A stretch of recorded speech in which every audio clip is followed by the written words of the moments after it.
Ladies and gentlemen, get the book Dr. Joshua Bowen wrote, The Atheist Handbook to the Old Testament. It is extremely full of knowledge and information for anyone, as well as join the Patreon. There's hundreds of videos that have not released to the internet. So you can ask questions and I will record them with these scholars in high definition. I do that all the time. You can also personal message me and you help the community grow.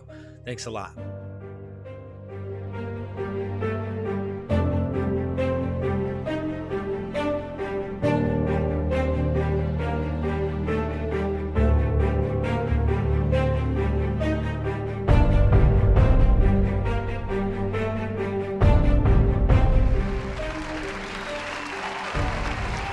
Dr. Joshua Bowen. Got another question by Sherry Clem, and she says, oh, I forgot. This is the second question. About and according to the scriptures, if God is not a man and can't lie, he does not change his mind. What he says is what he means. My question is, if he is against human sacrifice and everyone is responsible for their own sins, then why did he send his son to be sacrificed for the sins of the world? Sounds like a lie to me, right? Yeah, I mean, probably another theological question that's not strictly in my field, but I'll give it a go. Yeah, so I think that, again, what we're probably dealing with here is, I think as she's intimating here, this development of theological ideas.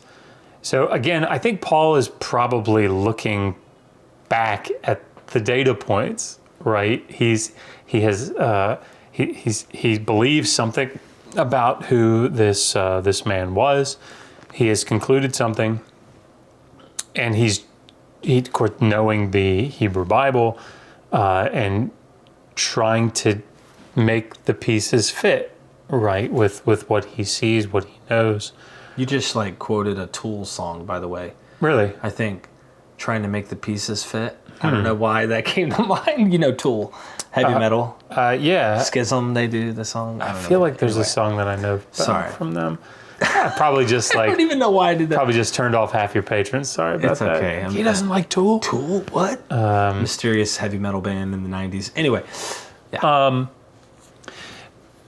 But because of that, I'm trying to remember the question. Yes.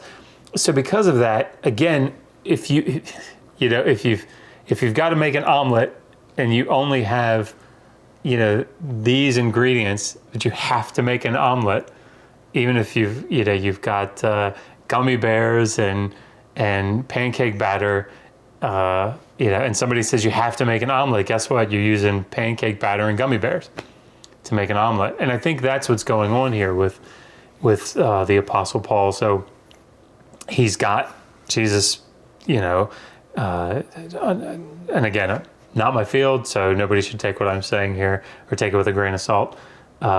He believes, at least in some respects, as Jesus being more than a man, right, the Messiah, but he's died, which is an unexpected thing. And so how do I take these, what I know, the gummy bears and the pancake batter, and how do I make an omelet out of it? And I think what he then does is sort of reinterprets in a theological way to make it coherent. And certainly these are not my ideas. I think this is Bart Ehrman's position on these things, and I suspect that Bart Ehrman's right. Go figure. So looking back at the Hebrew Bible, and yes, of course, I think the ultimate canonical form or theological position that at least the editors of the Hebrew Bible took is that people are responsible for their own sin and that you shouldn't do child sacrifice. How do we make sense of that? I mean, I don't know that we do. Right. I think the way that Paul made sense of that is that he's God and he can do as he pleases, and he's in a different category. And there's a little bit of cognitive dissonance there, but who are we to question God? I mean, those are principles that I think, I know I came to the text with them. I know you came to the text with them. I suspect Paul came to the text with them. I mean, you bring up a good point on that God's in a different lane, because you have God sending lying spirits, for example, in the Old Testament. Totally okay with it. I mean, don't question what God is doing.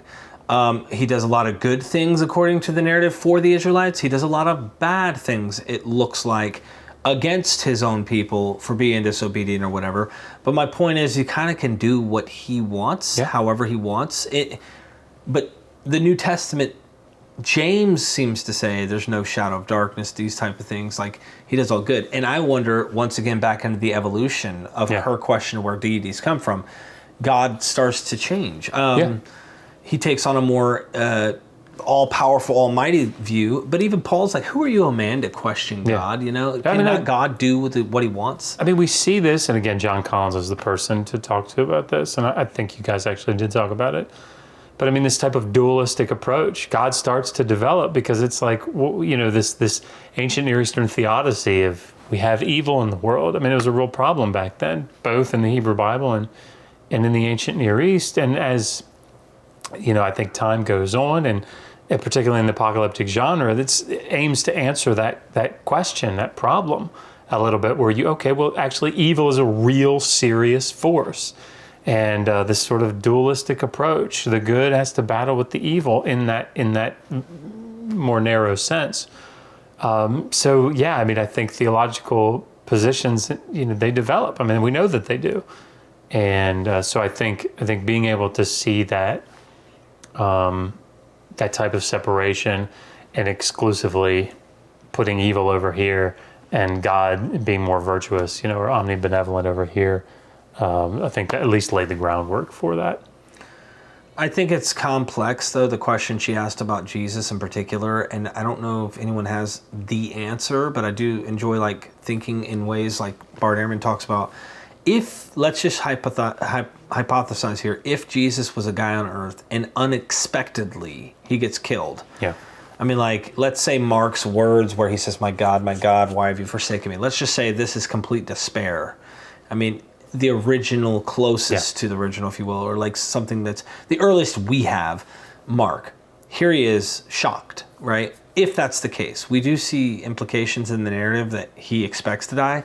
But nonetheless, he dies. If this is the real history, now they're trying to make sense of it. Yeah. Now you got to run back. You see Abraham's about to sacrifice his son. Oh, but God puts a ram here. And then, you know, there's these children sacrifice claims that are throughout the Bible. It's a serious thing. Yeah. And it's a bad no-no. So the idea that he becomes a curse, because cursed is any man who hangs on a tree. Well, he became, why did he die in a way which was a curse? Oh, he did it for us. So it's hard to know whether this is theological from the get, or if this is really, this has a historical basis, or what. It's so complex. I have a hard time. Again, this is just my 2 cents, and nobody should go preach a sermon or something based on what I'm saying. Don't write an article based on this video. But I do think that this has all the signs of them. All these things seem to fit together theologically a little too neatly. And again, this is how we operate as humans. I got my mind automatically, again, goes back to the Tyre prophecy, because you see it so clearly there. This prophecy fails. It doesn't happen the way it's supposed to. And theologians know this. Biblical scholars know this. And the way that they argue for it not being strictly a failed prophecy, or that God, fails to do something the way that he wants to do it, is they incorporate this idea of Jonah against Nineveh and prophecy. That prophecy is contingent. And, prophecy is more about getting people to do something. And those 2 things are true. And so then the idea then becomes, well, the king of Tyre must have somehow repented and we just didn't know it. Right. And then to follow on the heels of that, but then the Egyptian prophecy fails in chapter 29. So the Pharaoh must have also repented. I mean, it's like, okay, guys, like, is it possible? Sure. At what point do we start going, should we continue to try to make all these things fit?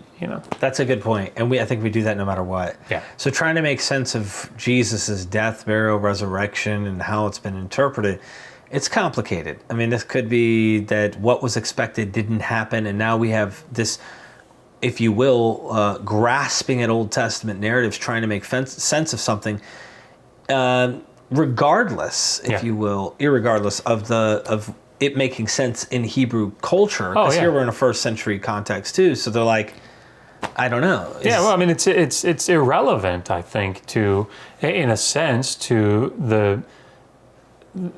the current interpreter doesn't need, in the same way that I don't think, when I hear like the Wu-Tang Clan utilizing older songs or older lyrics, reworking,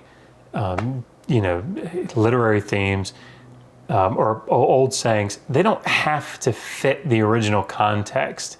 They don't even have to fit the original context terribly well, just enough to get the point across, because that doesn't necessarily matter all that much. It's how they're using it in the current context. And a good place that I see this is, I always talk about this. I think they're still going, this cult of Lord Rael. Down in Mexico. That's your Messiah, right? Or something. He is, no doubt. No diggity. But like, to listen to them utilize the biblical text to justify things that have happened, or to watch them interpret climactic climate things. That, for example, there was a hurricane, I think, that passed close to where their compound was, and it missed, much like hurricanes do, right? They start to come in and then they go out to the coast or something, go out to the ocean. Apparently, like they made a huge deal out of this. It was coming up, and then they prayed, and Lord Rael said, "No, you will not come this way," or something. COVID-19. You know what I mean? I blow the wind of God. Oh, and what happened? It still spread. Well, but not in the way that it would have. Oh. Right? You see, because they came out with that vaccine really quickly. I mean, don't sell Kenneth Copeland short. You're on right. this. You're right. I apologize. I repent. No, that's a great point, though, and exactly like the COVID-19. It's like anything that comes up, the way that they use it, it's being used. So if this guy died, looking at stuff like, and Caiaphas prophesied, it is better that one man die for the nation than the whole nation. We don't want the Romans screwing us.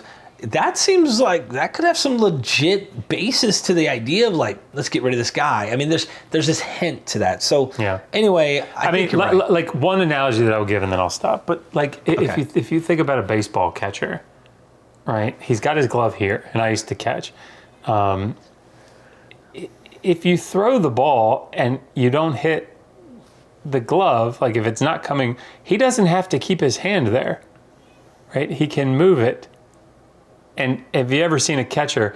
He'll if he's good, which I wasn't, but if he's good, if it's a little bit inside, just off the corner, when he catches it, he'll turn his glove in like this. So the glove, part of the glove, is over the corner of the plate, because the catcher's mitt is kind of big, as opposed to catching it like this, where the glove is facing out. He'll catch it and turn. So the umpire, when he sees it, if you see him, they'll hold it there like this, or they'll catch it and they'll hold it like this. Yeah, they leave it there for a second so the ump can see, hey, that's over the corner of the plate. Even if the ball was out here and he's turned it in. And I think that's a good analogy to what's happening here, is these data points are coming in. There's flexibility to be able to move that glove around and catch it. And if it's outside, you can just turn that glove in a little bit, and it's over the corner. It's over the corner. Like, maybe it's not perfect. Maybe it's not where we would have expected it, but man, we'll make it work. Yeah. We'll make it work. Wow, thank you.